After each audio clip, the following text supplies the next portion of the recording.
Welcome to my kitchen. Today we're going to talk about Chinese cuisine. The first thing we have to note, and thank goodness we can, is that there's no such thing as Chinese food any more than there's American food. You have to think of different corners of the country in order to talk about the schools of cuisine, you see. There is a marvelous school of Canton in China. There's a school called Peking. There's Szechuan. But my favorite one, and one that's just beginning to become really popular in our country, my favorite one is Hunan cooking. It's marvelously hot. It's spicy, it's incredibly creative, and it takes a great deal of skill, and not just a small frying pan, to come up with the hot and spicy dishes of Hunan. Why is hot, spicy food suddenly so popular in America, particularly with restaurants that we used to call Chinese? I'll tell you the secret. Cantonese food is always very mild because the climate is mild in Canton. But in Hunan, where this food comes from, the climate is very, very cold in the wintertime and very, very hot in the summertime, so you eat pepper to cool you down in the summertime, make you perspire, and pepper to heat you up in the wintertime. And that's the way the game is played. So we're going to try some rather spicy dishes here. I have the bean curd with hot sauce on my rice, the onion cake, beautiful duck. I can't wait to try this. And then finally, a very hot beef dish.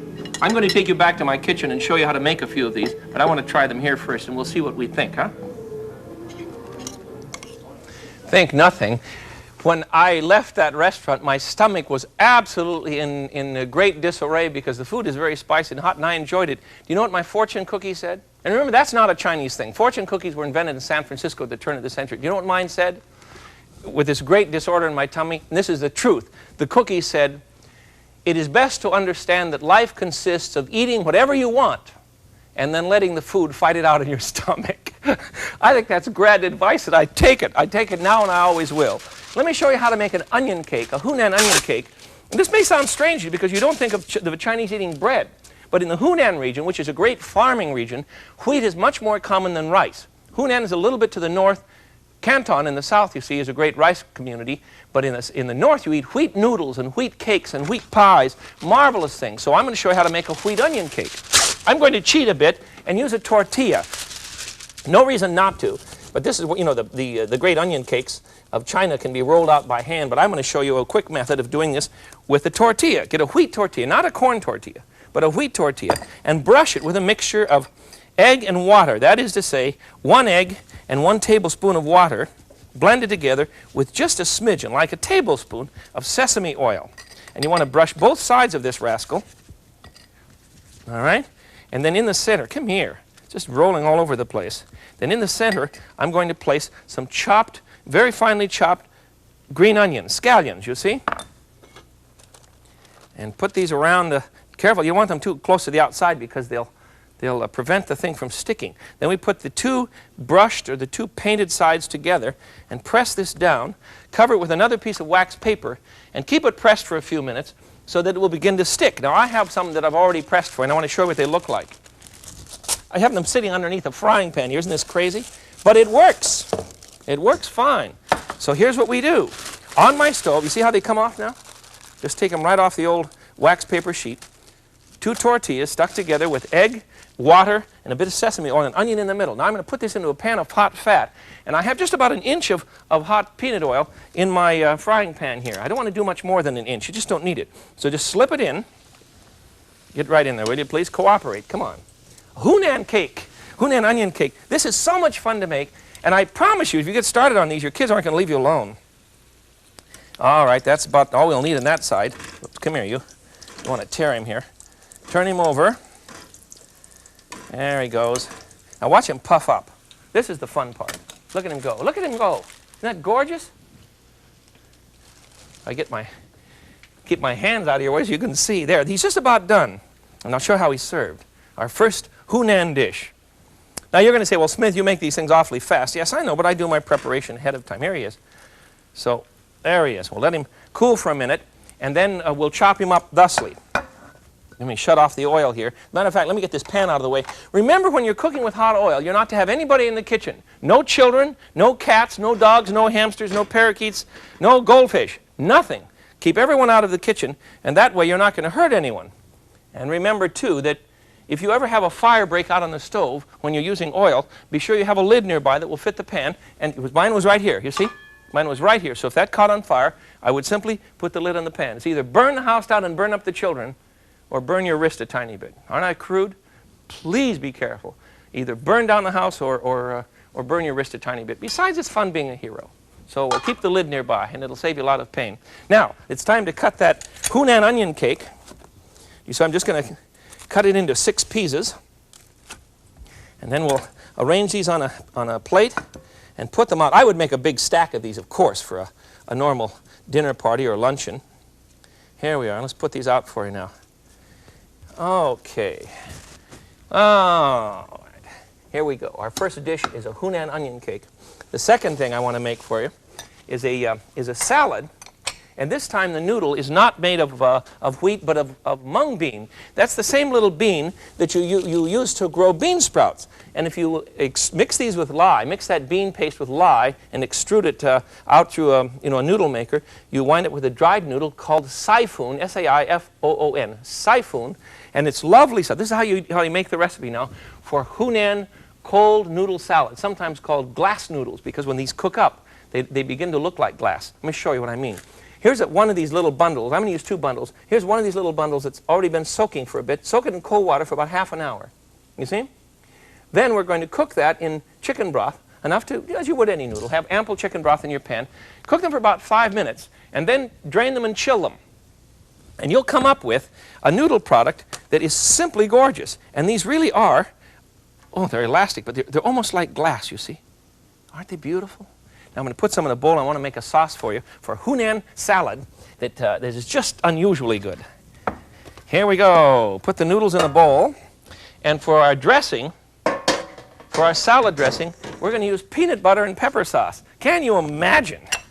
But this is very typical of the region. So I want 2 tablespoons of peanut butter. There we go. 2 tablespoons of peanut butter and about 4 tablespoons of hot water right out of the tap. And the idea is to mix the water and the peanut butter until you have an emulsion. You know what an emulsion is? Well, we'll show you in just a second here. There we go. We're going to have an emulsion in this. We're going to stir it until the peanut butter and the water have blended, and it becomes a very thin paste. And then to that, we're going to add, you're getting this recipe, 2 tablespoons of peanut butter, just regular old peanut butter, 4 tablespoons of water. Make an emulsion of this, as I'm doing now. Then to that, you want to add a couple of tablespoons of light soy sauce.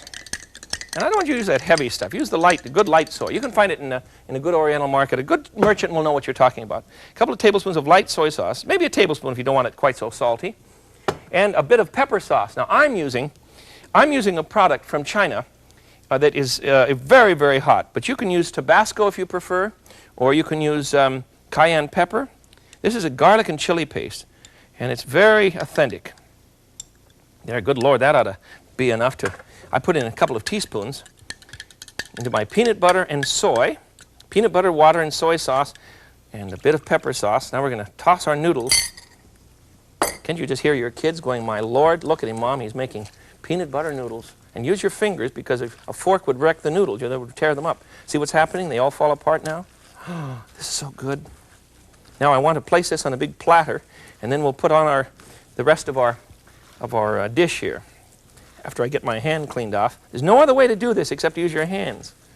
Now your hand's going to smell like soy sauce, peanut butter, and a bit of pepper.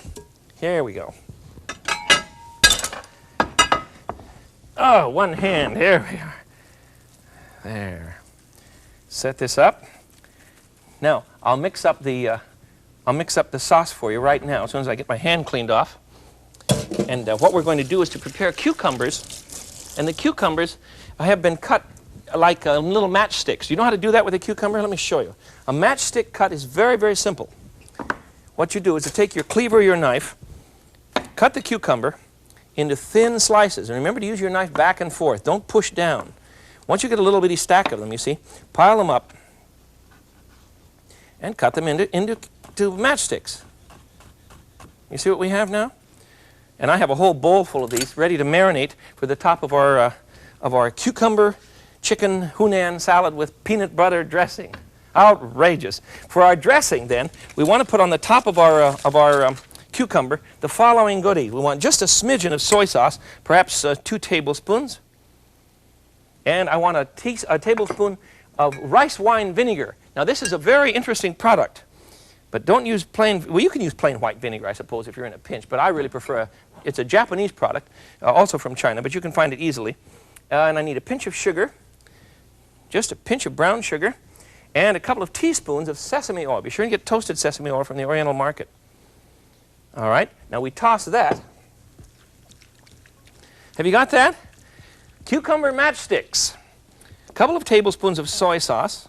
And it's all right if you have too much dressing because I want it to seep down into the rest of the dish. A couple of tablespoons of soy sauce, 1 tablespoon of rice wine vinegar. You can use white if you have to. And then a pinch of brown sugar and a bit of sesame oil, a couple of teaspoons. And this is what we're going to do. We're going to arrange this now on the top of our noodle salad. And I'm going to let the dressing just flow right down in. Now, next layer, and what's the next layer? I'll show you right now. The next layer is cooked chicken. And the chicken will go on the top. This is a great dish for farmers in the community. You see, it's a whole meal, and you can stretch a chicken a long way to feed a lot of people this way. It's really a garnish for all these beautiful noodles and vegetables. And then on the top of this, we're going to put some peanuts. And I have ground the peanuts very coarsely. These are what do you call them? Dry roasted, that's the word. Dry roasted peanuts that I put through a meat grinder. Or you can grind them up by hand or just chop them if you wish. Or put them in a food blender. Not a processor, but a blender. There it is. Hunan. Isn't that terrific? Hunan cold noodle salad. Let me put this one out for you, too. You'll love it. You're just going to love it. The pile's getting bigger, gang. Now, I have a favorite for you that requires our chopping up some spare ribs, and we're going to steam these with another condiment. Remember, the difference between Chinese style, or Hunan style, and something that's legit is a matter of condiments. It's not a matter just of the food product, using spare ribs or something else. It's a matter of the condiments we use. So I urge you to find a market, or I can send you an address for some catalogs and things. People will send you legitimate condiments from China, and it makes all the difference in the world. I'll show you this next one. But first of all, let's get our bones cut up here. You can have the butcher cut your spare ribs if you like, but I picked out nice lean ones, and then I'm going to whack them up, you see. I've cut them into long fingers. Here's the bone. I'm using a good cleaver, and the way to use a cleaver is to be sure that when it lands flat. It doesn't land on this end or on this end. It lands flat. Otherwise, you're going to have trouble. So I'll show you what I mean. You just get ready. Here we go. Now, if you land flat, you'll have a nice clean cut. If you land on this way or this way, you're going to split the bone. So land flat. You see? You're watching my finger, aren't you? Aren't you nice? Whoops. There we go. And I want to cut up, 1.5 pounds of these. You see, 1.5 pounds of these. Now I'm going to marinate them